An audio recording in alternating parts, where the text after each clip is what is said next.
அனைவருக்கும் வணக்கம். Welcome our V power S mathematical institute. உங்கள் எல்லாருக்கும் இன்னைக்கு நான் ஒரு சூப்பர் சீக்ரெட் சொல்ல போகிறேன். ஓகேவா? அது என்ன சீக்ரெட்னு சொல்கிறேன். அந்த சீக்ரெட் மட்டும் உங்களுக்கு தெரிஞ்சிச்சு அப்படின்னா கண்டிப்பாக சக்ஸஸ் அட்டைன் பண்ணுங்க. அந்த சீக்ரெட்டை இப்போ சொல்கிறேன். ஓகேவா? எடுத்த செயலை முடிக்காமல் கைவிடும் பொழுது வெற்றிக்கு எவ்வளவு அருகில் இருக்கிறோம் என்று பலருக்கும் தெரிவதில்லை. எனவே தோல்வியை தழுவுகின்றனர். ஓகேவா?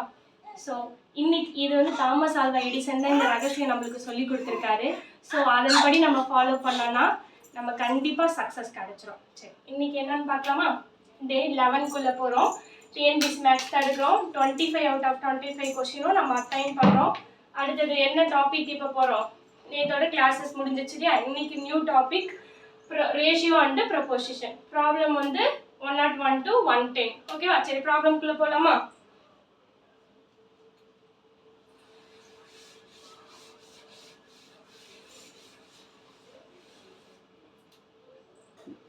சரி, ஃபர்ஸ்ட் ரேஷியோனா என்னன்னு சொல்லிடலாம். ஓகேவா? ரேஷியோங்கும்போது எதெல்லாம் கம்பேர் பண்ணணும்னா சேம் யூனிட்ஸ்ல இருக்கிற வேல்யூஸை மட்டும்தான் கம்பேர் பண்ண முடியும். ஓகேவா?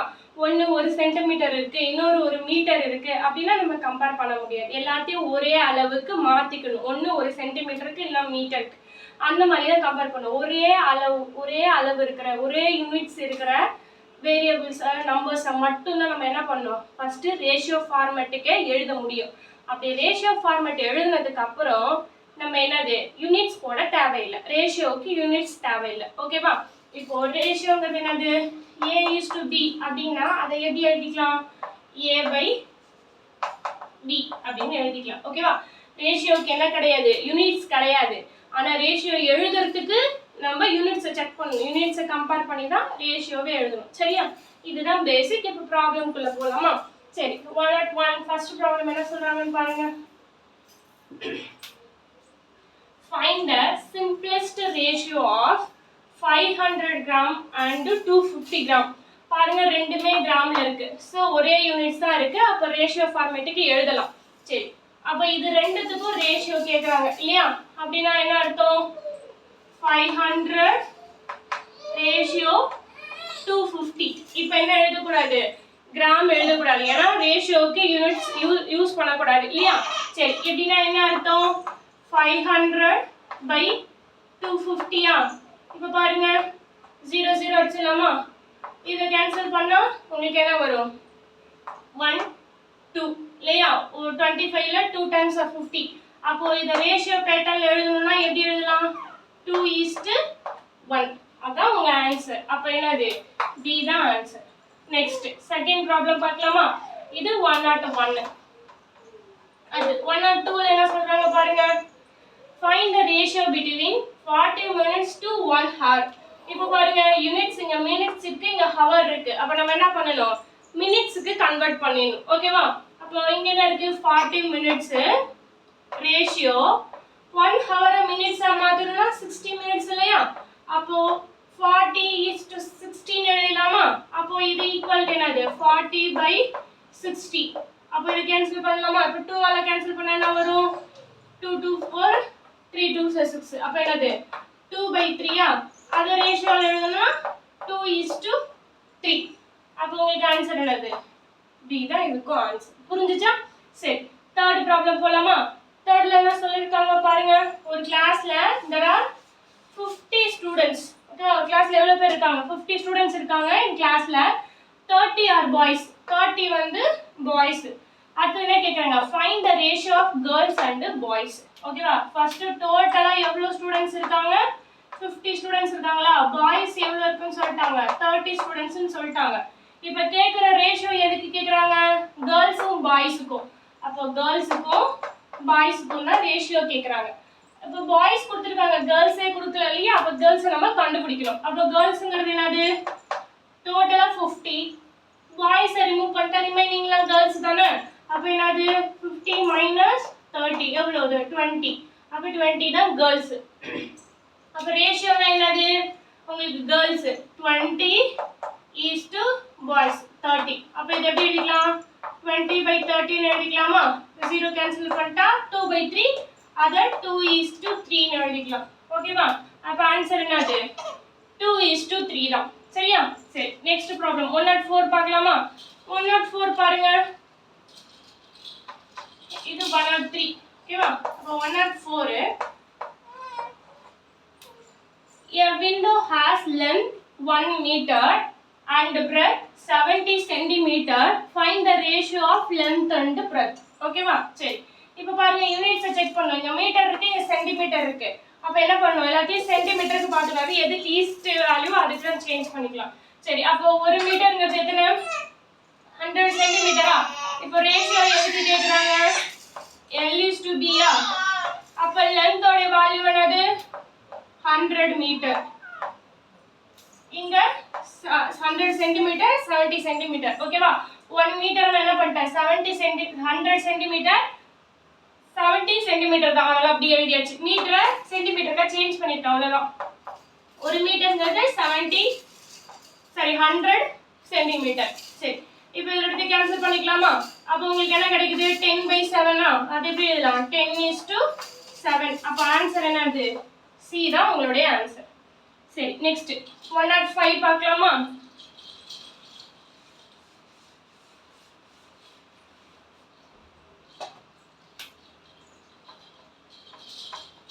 ம் 105 பாருங்க. என்ன கேட்டிருக்காங்க? குமரன் ஹாஸ் ₹600. குமரன் எவ்வளவு வச்சிருக்கான்? 600 வச்சிருக்கான். He shared the amount to Vimala and Yalini.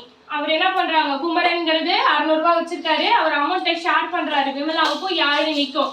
இந்த ரேஷியோ ஆஃப் 2:3ங்கிற ரேஷியோல ரெண்டு பேருக்கும் பிரிச்சு கொடுக்குறாரு. How much Yazhini gets more than Vimala?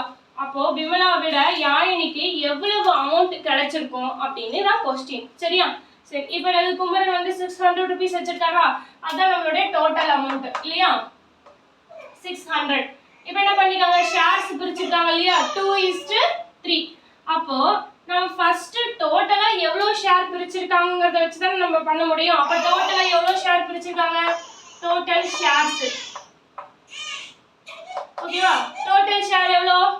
2 + 3. ஓகேவா? அதான டோட்டலா பிரிச்சது. அப்போ 5 ஷேர்ஸ் பிரிச்சிருக்காங்க. ஓகேவா? புரிஞ்சுச்சா? ஃபர்ஸ்ட் இந்த ரெண்டு பேருக்கு பிரிச்சு கொடுத்துட்டு ஒருத்தவங்க கேக்குறாங்கன்னா ஃபர்ஸ்ட் டோட்டலா இவர்கிட்ட இருந்து எவ்வளவு போயிருக்குன்னு பார்க்கணும். அப்ப டோட்டலா 5 ஷேர் போயிருக்கு. ஓகேவா? இப்போ அதுல இருந்து நம்ம கால்குலேட் பண்றோம். இப்போ தனித்தனியா பண்ணலாமா? ஃபர்ஸ்ட் எனக்கு விமலாவுக்கு தானே, ஃபர்ஸ்ட் விமலாவுக்கு தான் 2 கொடுத்திருக்காங்க. அப்ப ஃபர்ஸ்ட் விமலாவுடைய ஷேர் கால்குலேட் பண்ணிக்கலாமா? விமலாவுடைய ஷேர்ஸ் எவ்வளவு வரும்? இவங்களுக்கு பிரிச்சது கொடுத்தது 2 ரேஷியோல. ஓகேவா? அப்போ 2 by டோட்டல் ஷேர் 5 இன்டு எவ்வளவு அமௌண்ட்ல இருந்து? 600ல இருந்து. புரிஞ்சுச்சா என்ன பண்ணிருக்கோன்னு? எவ்வளவு ஷேர் கொடுத்திருக்காங்க? 2 டோட்டல் ஷேர் 5ல இருந்து தான் 2 உங்களுக்கு கொடுக்கப்பட்டது. மீதி 600. இப்போ கேன்சல் பண்ணா உங்களுக்கு என்ன வரும்? 1 ரிமைனிங் 1. அப்ப 2 120. அப்ப 2 ஆல மல்டிப்ளை பண்ணா 240. இது விமலாவுடைய ஷேர். அடுத்து யாழினிக்கு இந்த மாதிரி கண்டுபிடிக்கலாமா? யாழினியோட ஷேர்ஸ் எவ்வளவு வரும்? அதே மாதிரி பாருங்க, இவங்களுக்கு எவ்வளவு? 3 இல்லையா?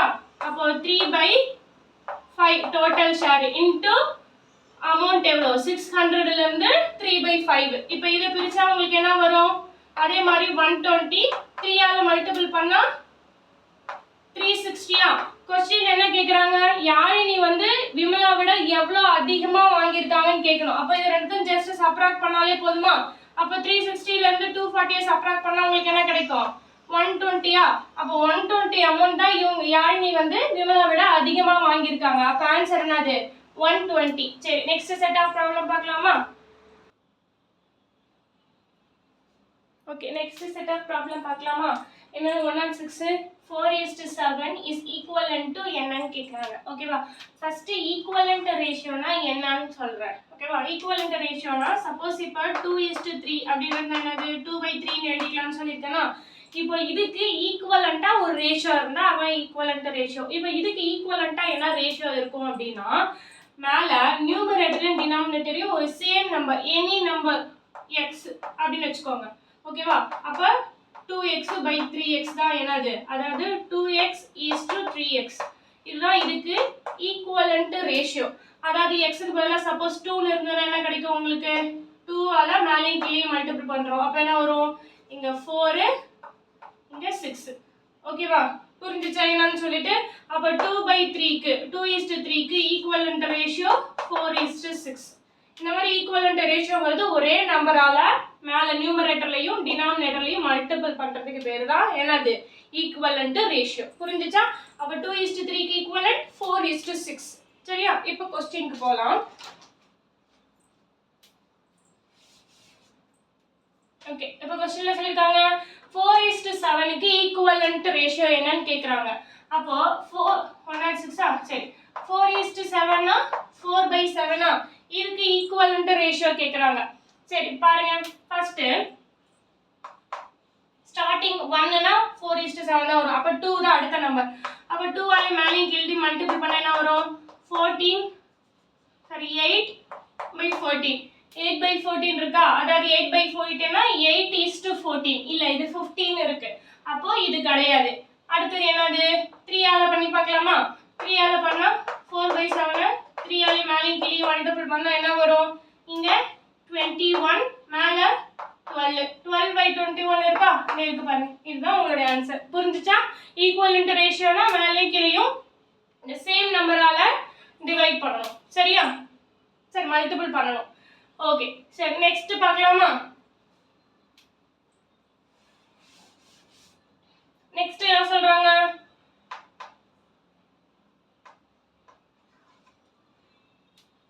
இல்லனா எந்த நம்பரை டிவைட் பண்ணா 4/7 வருதுன்னு கூட செக் பண்ணலாம். ஃபார் எக்ஸாம்பிளுக்கு இந்த 106 சொல்ற பாருங்க, 12/21 நம்ம 3 ஆல காமனா அடிச்சா மேல கீழ என்ன வரும், 7 3s 21, இங்க 4 3s 12, அப்ப 4/7 வந்துச்சா, அப்படி கூட கண்டுபிடிக்கலாம். மீதி எதுக்குமே காமனா டிவைட் பண்ண, இதுக்கெல்லாம் காமன் டிவைசரே கிடையாது. இதுக்கு காமன் டிவைசர் இருக்கு.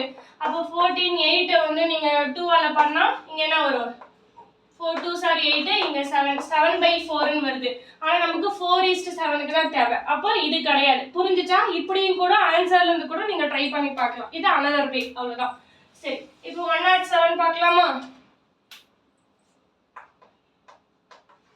ஓகே, 107 பாருங்க, என்ன கேட்டிருக்காங்க, which of the following is not equivalent to அப்படின்னு கொடுத்திருக்காங்க. அப்போ 16/24க்கு எது not equivalent கொடுத்திருக்க ஆப்ஷன்ல இருந்து தான் இப்ப செக் பண்ண முடியும். சரி, இதுல காமன் டிவைஸ் இருக்கு பாருங்க, அடிச்சா உங்களுக்கு என்ன வரும், 8 ஆல அடிக்கலாமா? அப்போ 8 2s are 16,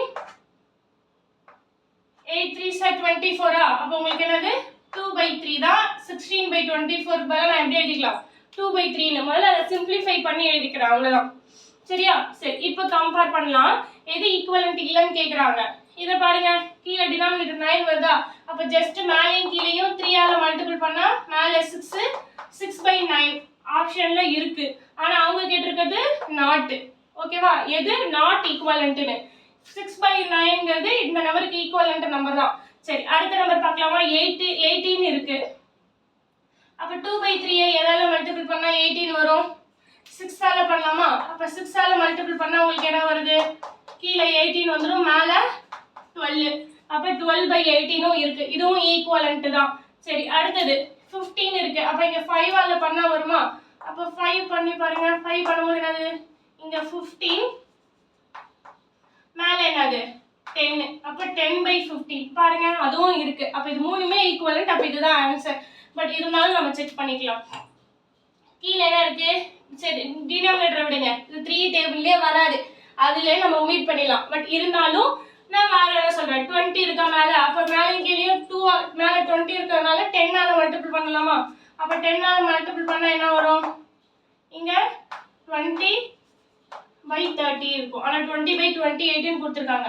அப்ப இதுதான் உங்களுடைய ஆன்சர். ஓகேவா? அப்ப ஈக்குவலன்ட் வந்து 20/30 தான், 20/28 கிடையாது. அதனால இதுதான் நாட் ஈக்குவலன்ட். புரிஞ்சுச்சா என்ன பண்ணிருக்கோன்னு? சரி, அடுத்ததுக்கு போலாமா? an amount, இது ஜஸ்ட் நீங்க சிம்பிளிஃபை பண்ணிட்டு 3 கிடைச்சது டினாமினேட்டர். டினாமினேட்டரில் வர அதாவது 3 உடைய டேபிளில் இதெல்லாம் வருமானு செக் பண்ணிக்கோங்க. அவ்வளோதான். வருதுண்டா அப்படியே மேலே 2 இருந்தால் அதே நம்பரால் மல்டிபிள் பண்ணும்போது மேலேயும் வருதான்னு பார்க்கணும். ஃபார் எக்ஸாம்பிள் இங்கே வந்து 5 3 சார் உங்களுக்கு இங்கே 3 கிடைச்சிருக்கா, 3 டேபிளில் 5 பண்ணும்போது வரும். அதே 5 2ஆல் பண்ணும்போது 10 வருதான்னு ஒரு கிராஸ் செக் பண்ணிக்கோங்க. அவ்வளோதான். சரியா? சரி, இங்கே பாருங்க.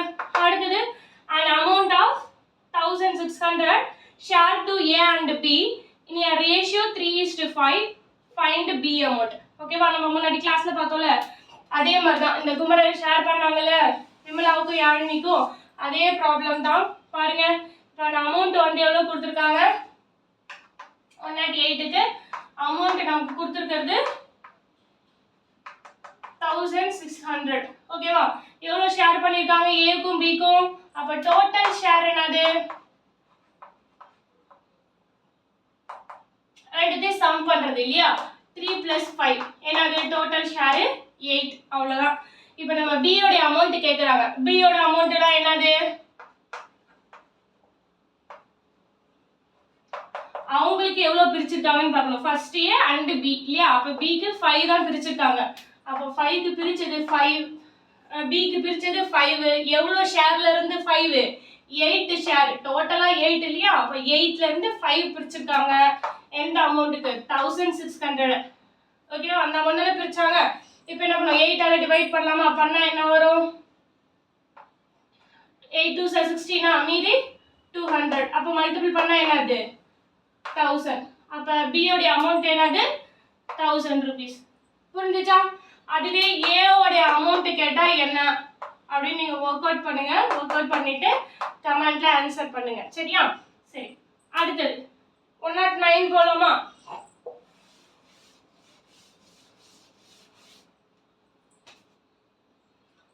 கொடுத்துருக்காங்க. A 63 cm straight line divided as 3:4.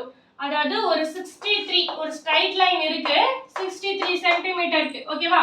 அது என்ன பண்றாங்க, டிவைட் பண்றாங்க. என்ன மாதிரி ரேஷியோல, 3:4ங்கிற ரேஷியோல இதை டிவைட் பண்றாங்க. அப்படி டிவைட் பண்ணதுக்கு அப்புறம் கிடைக்கிற லென்த், இதோட லென்த் அதோட லென்த் என்னன்னு கேட்குறாங்க. அப்போ இது வந்து ஒரு A பார்ட்டுன்னு வச்சுக்கோங்க, இது B பார்ட்டுன்னு வச்சுக்கோங்க. ஓகேவா? இப்போ இது ரெண்டுத்தோடைய லென்த் என்னன்னு கேட்குறாங்க. மொத்தமாக 63 இருக்கு, அதை பிரிக்கிறாங்க. அப்போ இதோட லென்த் எப்படி பிரிக்கிறாங்கன்னு சொல்லிட்டாங்க, 3:4 ரேஷியோல. சேம் இதே மாதிரி ப்ராப்ளம் தான் இதுவும். ஓகேவா? ஆனால் லைன் வச்சு கொடுத்துருக்காங்க. அவ்வளோதான். சரி, இப்போ பாருங்க. அப்போ ஃபர்ஸ்ட் இது A பார்ட், இது B பார்ட்னு வச்சுக்கலாமா? Aக்கு ஃபர்ஸ்ட் கண்டுபிடிக்கலாமா? டோட்டல் ஷேர் ஃபர்ஸ்ட் பண்ணலாமா? அப்போ டோட்டல் டிவைடட் ரேஷியோ என்னது, 3 + 4. அப்போ உங்களுக்கு 7. ஓகேவா? பாருங்க, நான் சொல்றேன், ஸ்ட்ரைட் லைனை டிவைடட் அஸ் 3:4. 3:4ங்கிற ரேஷியோல பிரிக்கிறாங்க. அப்போ மொத்தமா எவ்வளவு பிரிச்சிருக்காங்கன்னு தான் பார்க்கணும். இந்த 63 எவ்வளவு பிரிச்சிருக்காங்க, 7ல பிரிச்சிருக்காங்க. இப்போ நம்ம கண்டுபிடிக்கலாமா? ஃபர்ஸ்ட் ஏக்கு என்ன வரும் பாருங்க.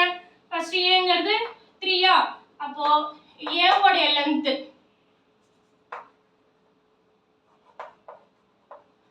ஆஃப் A என்ன கிடைக்கும், ஃபர்ஸ்ட் 3 அது எதுல இருந்து, 7ல இருந்து இன்டு மொத்த சென்டிமீட்டர் என்னது 63. அவ்வளவுதான். ரொம்ப சிம்பிள். இப்போ இதை 9ஆல மல்டிபிள் பண்ணா, 9ஆல டிவைட் பண்ணா என்ன வரும், 7ஆல பண்ணா 9 கிடைக்குமா? இப்போ இது மல்டிபிள் பண்ணா இது 27. அப்போ A உடைய லென்த் என்னது 27. இதே மாதிரி B உடைய லென்த் கண்டுபிடிக்கலாமா? அப்ப B உடைய லென்த் கண்டுபிடிச்சவங்களுக்கு என்ன வரும் பாருங்க. அது எந்த ரேஷியோல இருக்கு, 4. டோட்டல் ரேஷியோட லென்த் 7 இன்டு மொத்த சென்டிமீட்டர் என்னது 63 இல்லையா? இப்போ இது 7ஆல மல்டிபிள் பண்ணா டிவைட் பண்ணா 9 கிடைக்கும். அப்போ இது ரெண்டு மல்டிபிள் பண்ணா என்னது 36. அப்போ ஃபர்ஸ்ட் இதோட லென்த் 27, இதோட லென்த் 36. அப்போ லென்த் என்னது 27 36. பாருங்க, இந்த ஃபர்ஸ்ட் ஒன் தான் ஆப்ஷன் கரெக்ட். சரி, நெக்ஸ்ட் 10th ப்ராப்ளம் பார்க்கலாமா? கான்செப்ட் क्वेश्चन அண்டர்ஸ்டாண்ட் பண்ணிட்டா போதும். நமக்கு தெரிஞ்ச கான்செப்ட் தான் क्वेश्चनல கேட்பாங்க. ஆனா क्वेश्चन வேற மாதிரி ட்விஸ்ட் பண்ணி கேட்பாங்க. அதனால நம்ம படிக்காத ப்ராப்ளம், தெரியாத ப்ராப்ளம் அப்படிலாம் இல்ல. உங்களுக்கு தெரிஞ்ச ப்ராப்ளம் தான் வரும் क्वेश्चन பேப்பர்ல. நீங்க என்ன பண்ணுங்க, அது நம்ம தெரிஞ்ச क्वेश्चनோட கம்பேர் பண்ணிக்கோங்க. அவ்வளவுதான். வேற மாதிரி ட்விஸ்ட் பண்ணி கேட்டிருப்பாங்க क्वेश्चनல. சரி, அடுத்து பாருங்க 110. இதுல என்ன இருக்கு, ஏஜ் ஆஃப் அழகன் வந்து 15 சொல்லிட்டாங்க. His son age 10. ஓகேவா? Find the ratio of Azhagan and his son age. இவங்க ரெண்டு பேத்துக்கும் ஏஜ். ஃபர்ஸ்ட் அவங்க அப்பாவோட ஏஜ் என்ன சொல்லியிருக்காங்க? அழகனோட ஏஜ் வந்து 50 சொல்லிட்டாங்களா? அவங்களுடைய சன்னோட ஏஜ் 10. இப்போ என்ன கேட்டிருக்காங்க? அழகனுக்கும் அவங்க சன்னுக்கும் இருக்கிற ஏஜ் டிஃபரன்ஸ் தான். அப்போ அதெல்லாம் என்னது? அவங்க அப்பா ஃபாதர்னு எழுதிப்பா. அப்போ ஃபாதருக்கும் சன்னுக்கும் இருக்கிற ரேஷியோ தான் கேட்குறாங்க. அப்போ இது என்னது? 50:10. அதை எப்படி எழுதிக்கலாம்? 50/10. அப்போ இது பண்ணிட்டா 5/1. அதை 5:1 எழுதிக்கலாம். ஓகேவா? அப்போ உங்களுக்கு என்ன ஆன்சரு? டி தான் உங்களுடைய ஆன்சர். புரிஞ்சுச்சா? இன்னைக்கு 10 ப்ராப்ளம் கம்ப்ளீட் பண்ணிட்டோம். இது ஃபர்ஸ்ட் கிளாஸ் ரேஷியோ பற்றி உங்களுக்கு ஃபர்ஸ்ட் புரிதல் ஏற்படுத்தணுங்கிறதுக்காக ரொம்ப சிம்பிள் ப்ராப்ளம் தான் எடுத்து போட்டிருக்கோம். அடுத்ததுல வந்து ப்ரீவியஸ் இயர் கொஸ்டின் புக்கில் இருக்கிற ப்ராப்ளம்ஸ் எல்லாம் சால்வ் பண்ணிக்கலாம். கண்டினியூஸாக ப்ராப்ளத்தை கவனிச்சுட்டே வாங்க. நோட் போட்டு எழுதுங்க. எல்லா ப்ராப்ளத்தையும் ஃபஸ்ட்டு ரிவைஸ் பண்ணுங்க. அப்புறம் இந்த கிளாஸோடைய வீடியோவை பாருங்க. சரியா? சரி, கண்டினியூஸாக ஒர்க் பண்ணிக்கிட்டே இருங்க. நம்ம எடுத்த காரியத்தை முன்னாடி பண்ணக்கூடாது, முடிக்காம கைவிடவே கூடாது. சரியா? அதை கம்ப்ளீட் பண்ணிட்டு தான் நம்ம வந்து வெளியே வரணும் அதை விட்டுட்டு. சரியா? அப்போ டிஎன்பிசியை கண்டிப்பாக நம்ம கிளியர் பண்ணுறோம். Okay, thank you.